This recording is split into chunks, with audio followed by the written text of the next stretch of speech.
Hello, welcome to your weekly Parenting My Pocket podcast. Today I'm live from my other studio, my other office, and it's great to be here. I hope you've all been keeping well. It is so interesting that, when you're going live, that the new Facebook live dashboard keeps popping things up on your screen.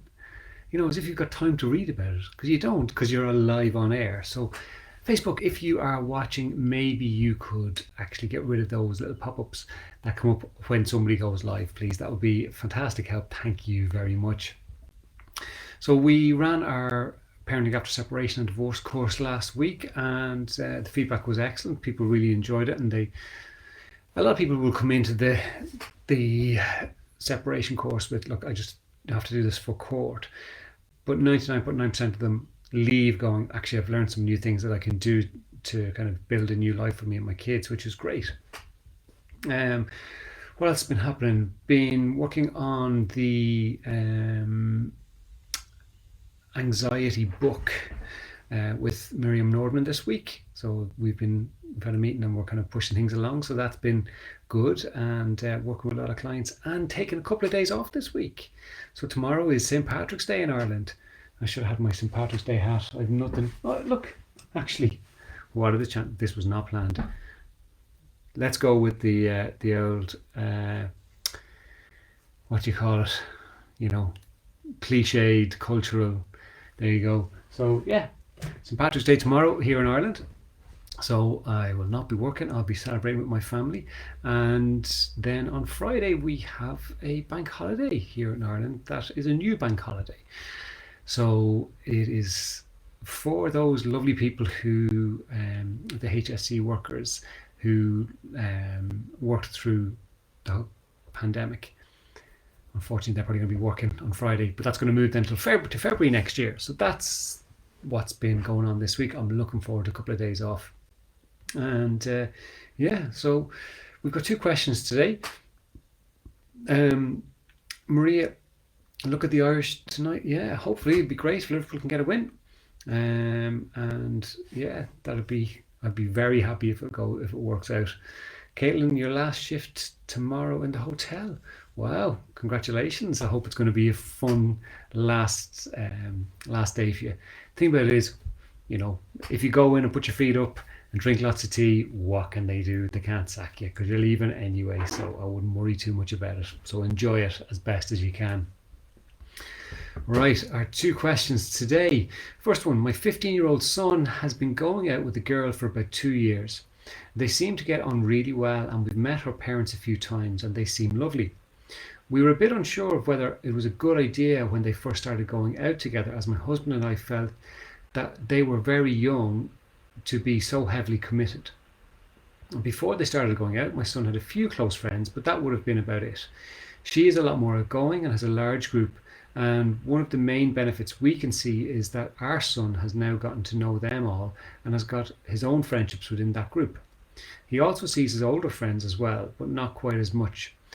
As a couple, they have been inseparable since they started going out. Recently, my son came to me and said that he's unsure about their relationship and that he doesn't think he feels the same about her as he used to. He also thinks she might feel the same, but neither wants to bring it up with the other person. He said he's also worried that if they did break up, he wouldn't have the same friends as they were her friends before he met them. He was asking my advice, but I was stumped on what to say. I just said to him to really think about what it is about the relationship that he feels isn't the same, and that we would talk again. He's my eldest child, so I have no experience of how to deal with relationship issues, as I married the first boyfriend I had. Any advice?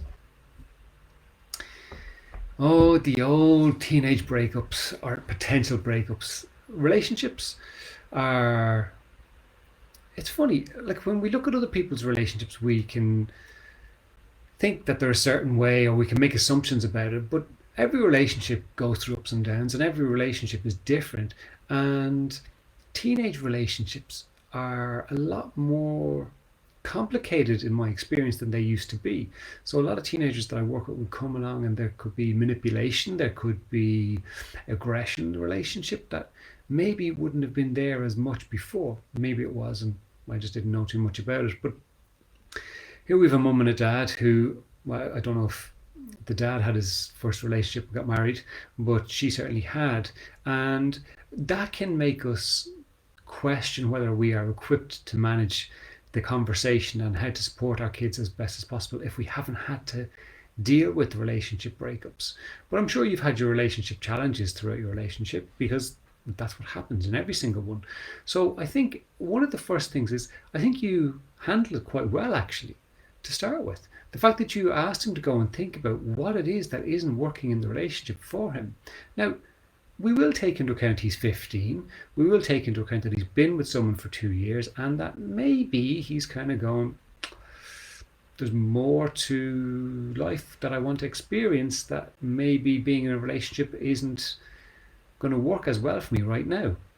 And I think that it's understandable that he may be thinking that way. But it's also good to get him to go and think about what it is that's not working. Because what we can do is we can begin to start to look at our relationship and go, this isn't working, and this isn't working, and this isn't working, and this isn't working. When in reality, what we're feeling is, I'm really curious about other people. I'm really curious about being in a single person. I'm really curious about other things. But we look to blame or point the finger at the other, not even the other person, but the relationship, as this is what I want to get away from, when in actual fact it's, I'm just curious about what's over here. And that's why people get caught out with, the grass being greener on the other side, and then they go and try it and it's actually not. So I think you actually handled it really well in asking him to go and have a think about what he thinks is the issues within the relationship. And he might come back and go, well, there's this, there's this, there's this. And you can go, okay, look, ask him, are you just curious about what it's like to not be in a relationship because you've been in a relationship for 2 years now and you're 15? Are you interested in somebody else? Do you want to try and kind of explore life not in a relationship with this person? That's okay. It's okay to admit that. And it's okay to not point the finger. Now, if he's turning and going, well, she treats me this way and she doesn't talk to me, or she does this or she does that, well, then maybe there is legitimate reasons for him to consider the relationship. But generally, when people find that they're just not feeling the same way, unless something has happened, it's probably because they're just curious about the other, what life is like without that person, whether that's with somebody else or whether that's being on their own and spending just time with their friends. So get him to answer the question that you've asked him around whether what he feels isn't working. Then question him, is it that you're just curious? Because it's okay. And how best to handle this going forward, because they may break up. It may be amicable, it may be mutual. They might literally both feel the same, and they might go, look, why don't we just go and break up? It's been fantastic. I've loved being with you for the last 2 years, and let's go our separate ways and see how that works out. And if it doesn't work out, we can always come back together and see. And he might need some support in how to handle it, because I'm sure he doesn't want to hurt her feelings. If he didn't care, he would have done it already. So he obviously cares enough about her to not want to hurt her. So maybe it's about helping him handle the conversation. And how you can do that, okay, you've no experience in terms of not having an older child or not having to deal with it yourself, but you can ask him, what is it that you are looking for? Okay, well, he might say, well, I just want to be on my own, or I'm infatuated with this other person. And you might say to him, well, look, that might be so, but you don't need to say that to your girlfriend. But maybe it's about looking at, okay, well, we've been together for 2 years, we're 15 years of age.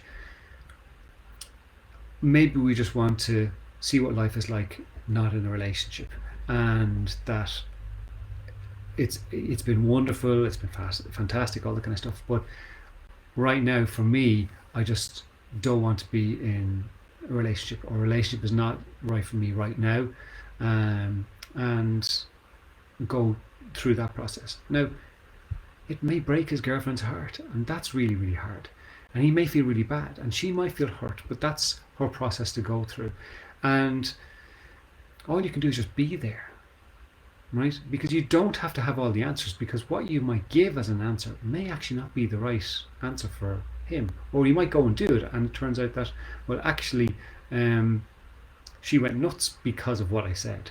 So it can be sometimes about, sometimes it can be about just trying to manage it as best as possible and help him deal with the consequences or any fallout from it.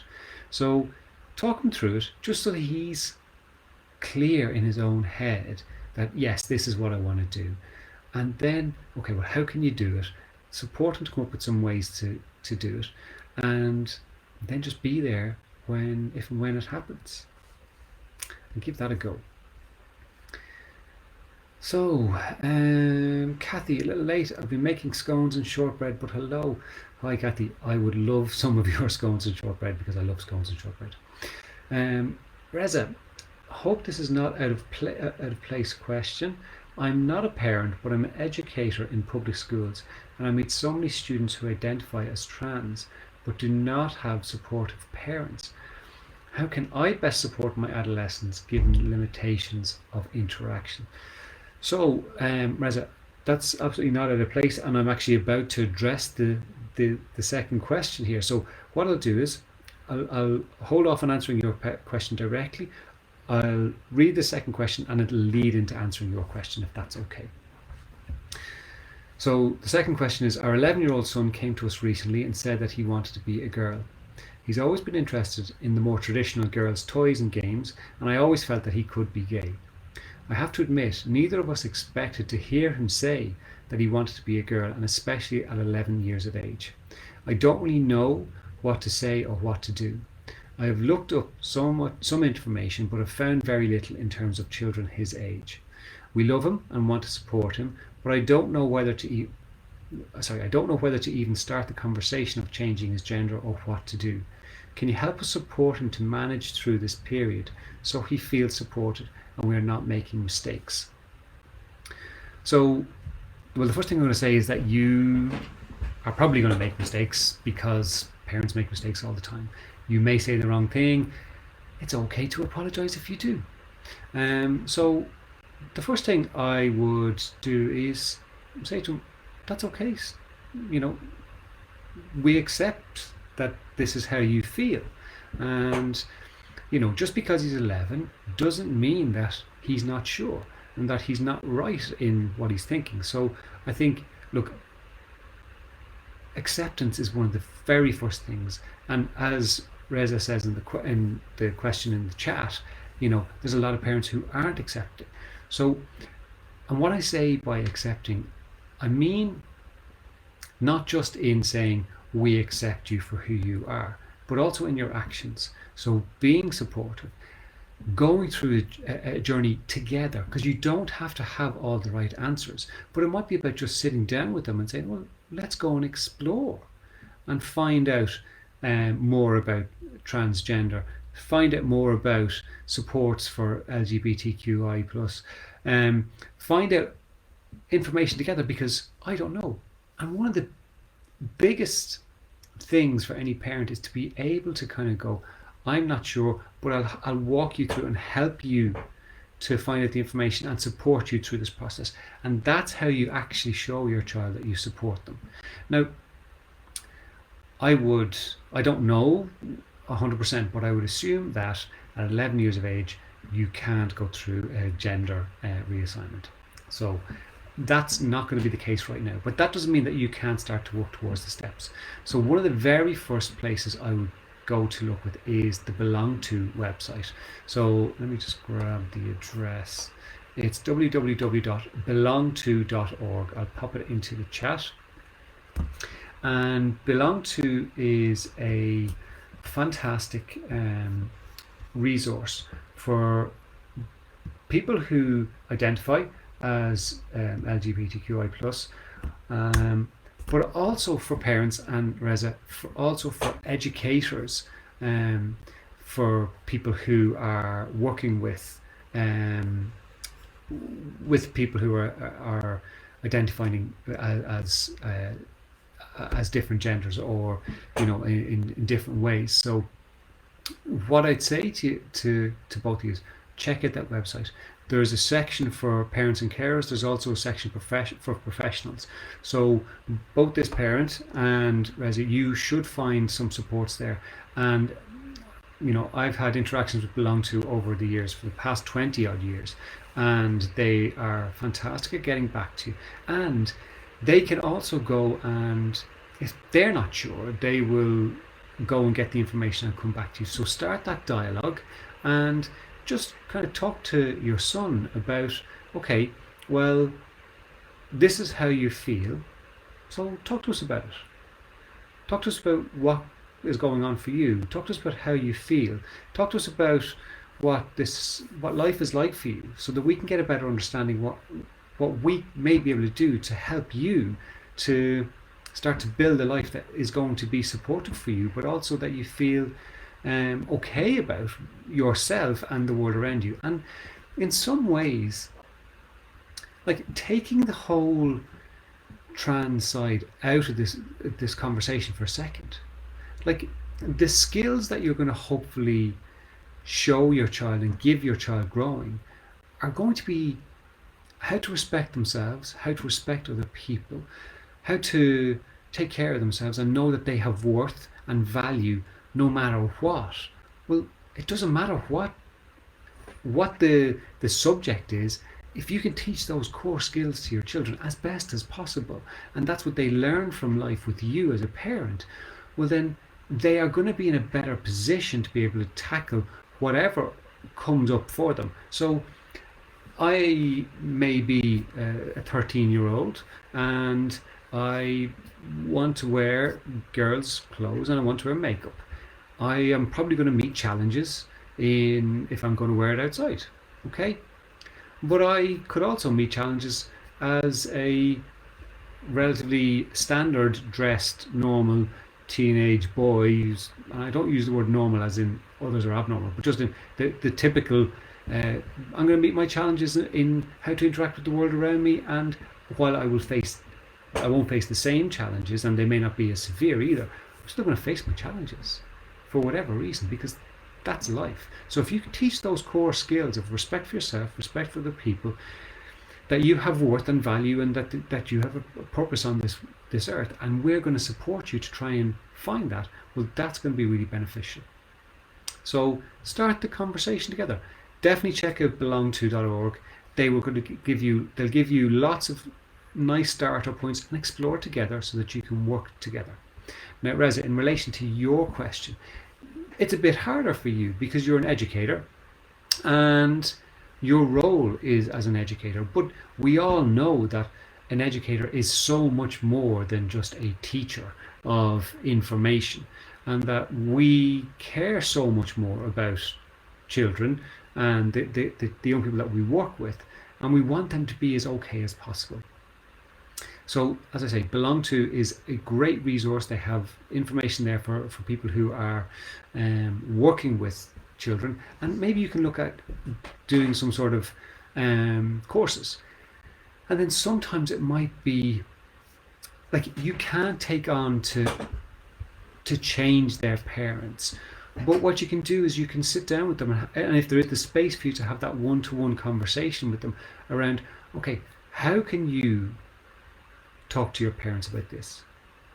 What do you think would be the challenges? And this is where the conversations bit starts, where you're asking the questions, because you might come and go, okay, do this, this, this, and this, and they'll go, yeah, but they're not my issues. My issues are actually this, this, this, and this. So sit down with them, if you can get that space, and talk to them, okay, what's going on for you? And they may say, well, I told my mum, and she says not to tell my dad because my dad's going to go crazy, and she's not happy either, and that they say if this is how I am, well, then I've no place in this family. There's not a lot you can do apart from point them in the direction of where they can get the support. Now, you might say, well, look, we can set up an appointment with the guidance counsellor to get support, but they may not be the right person either. So you may be able to link them in with youth services that provide that support, or a youth worker that can engage that young person. But the reality is, if they're under 18, or certainly under 16 in some countries, there's going to be be a need for parental consent for them to engage. So you can't set up counselling for them, you can't set up therapy for them, especially if the parents aren't on board. So you can provide a listening ear. You can ask the questions about what it is that they need support with. And obviously, if you're worried for their safety, well, you have a duty of care to do something about it. So anybody that works with young people, there is a duty of care to make sure that the child is safe. And if you have serious concerns about a child's safety, certainly in Ireland, legally, you have to do something about it. You can't just sit on your hands and not do anything about it. But, so if you've got a child who's coming and say, I'm getting beaten up at home because I identify as A, B, C, or D, well then that's where you need to take it forward. Now, probably if you're an educator in a public school, you probably need to take it to your the principal of the school, or the designated child, the child welfare officer or child protection officer, and say, I have a concern. This is what's been reported to me. And obviously, with any young person that you work with, you cannot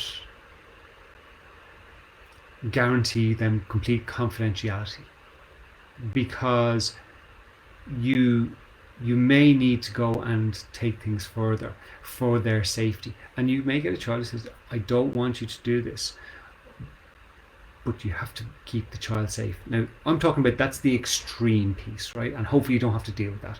But in terms of the information, you can give information, talk to the principal as well about what is the school policy around dealing with this, because there may be supports that you guys can access within school, and not necessarily just directly for the one person or the two people or the three people who are going as individuals, but maybe as the whole school, so they can all start to get a better understanding. And there's a lot more programs out there. I think Belong To actually go into schools as well and deliver programs. So there's a lot more programs out there that can support trans young people within the framework of an educational setup.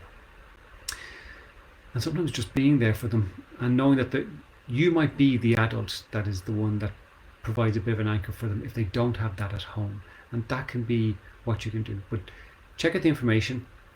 Check in with your the principal in your school, or whoever it is that you report to. Get the actual situation from them about what do we do in the school in this situation. I want to provide some support, and then provide the space for the young person. Ask them what they need, what supports they need, and then again you can bring in the supports that are there, or go and access them, or point them in the right direction, and just be there. That's all you can do. Sometimes it's one of the hardest parts, where it's heartbreaking. I've spent my whole life sitting opposite teenagers who are just in tears about the thought of their parents not supporting them, or having to go home and deal with situations. And when there's nothing you can do about it, it is heartbreaking. But it's sometimes we can provide the space that gives them that solace in that moment, that they can then manage things as best as possible when they do go home. So I hope that's of some support to both of you, Reza, and to this parent. And I think the fact that the parent actually wrote this in shows that they are a supportive parent. So you straight away, you're a supportive parent, and you want to do the best that you can for your child, and go from there. Whereas all of what you said really resonated with me, because I just experienced all of this yesterday. I had a young man come into my office wanting a name change at the school, and I had to inform him of the risks he may face with his parents accidentally coming across his preferred name. How do you go about weighing the pros and cons when deciding if you should move forward with the name change within the school? I think schools can be funny, so I don't know what the setup is within the school. If it's a single-sex school, it can be challenging, but if it's a general school that's open to um, all genders, and sorry, my brain has stopped working, and everyone who identifies as binary or non-binary. I think um, they, if they feel more comfortable being called by a different name, will then be the support to, like, they're going to know the challenges because either you've laid them out, or they're just going to know that people could say things, and they may still feel that that's okay. But we don't try and turn, and I'm not saying that you're trying to do this, but we don't try and turn people off challenges, because that's how we learn to grow, and that's how we learn that we can manage the challenges in life. So maybe it's about going, okay, go for it, and if you experience anything about it, then come to us, because no matter what the reason, bullying is not okay in an educational setting. But bullying is not okay in any setting, but especially in an education setting. So if someone was getting, called names for the color of their skin or for their religious beliefs or whatever, that wouldn't be accepted. The same way, if someone changes their name to something else and they're getting bullied about it, well, that can't be accepted either. So maybe you can reassure this young man that, okay, if you want to change it, we will completely support you. And then you may need to do a bit of work with the teachers and say, look, this is what this young person wants to be called now, and that's what we're going to do. And then highlight with the teachers, as well as anybody, that we got to keep an eye out to see how this plays out for them, and they need to know that they're supported and that bullying won't be accepted. And I'd start with there, but this young person wants to do something, so I think just supporting them to do it is going to be important. And you might be, again, that one person that is their support and could have such a positive long-term impact on them and their lives. Is that okay? If please pop in any more comments if you've got more comments. But it's a tough position to be in, and it's not necessarily something that people would have been used to in the past. But thankfully, we have become more open as a society, for the most part, where it is okay to use pronouns. It is okay to have name changes. It is okay to identify as whatever you want. And there will be challenges because, schools are places where people get bullied. That's just what happens. Workplaces are places where people get bullied, but there's a lot more protections when you get older, unfortunately. So our district has recently implemented gender support plans that do not require the consent of caregivers, as the document functions as protection within the school, but it does run the risk of accidentally outing the student in other situations. I do worry, but I also know it's beyond my control as a counsellor. Absolutely, and it's great that your district have put that in place. Again, I would sit down and have conversations with this young person and say, look, these are the documents, this is what happens within the school, so we don't have to go and talk to your kids. I can give, or to your parents, I can give you this information. What else do you need from us? They may not know, and it may be a process where they come back and forth and jump in. But this young person needs to learn to deal with the challenges that they're going to face, and just have somebody there in the background who can support them, and that can be you. And you won't be accidentally outing the student. Okay, that's why this conversation with them is so important. Ask them what they would like, and then go with what feels comfortable for them, what's right for them, and let them know. Like, I believe in being open and honest, and the more open and honest we are, the better. Say to them, I don't want to run the risk of accidentally outing you, so what can we do? And they might have some fantastic ideas on what to do and know exactly what to do. So give that a go, but it sounds like you're doing the best that you can. Point them in the right direction and give them the support and be there. That's all that you can do. I hope that's been helpful. I have to run. I've got to go work with a client. But thank you so much for the interactions. I really appreciate it. And thank you for the questions. Whereas if you want to email me at Alan at helpmetoparent. Oh, helpmetoparent.ie. I'll give you the right email address. Email me if you want to talk through this more, and we can chat from there. I hope you all have a wonderful week. Happy St. Patrick's Day to you all. Please take care.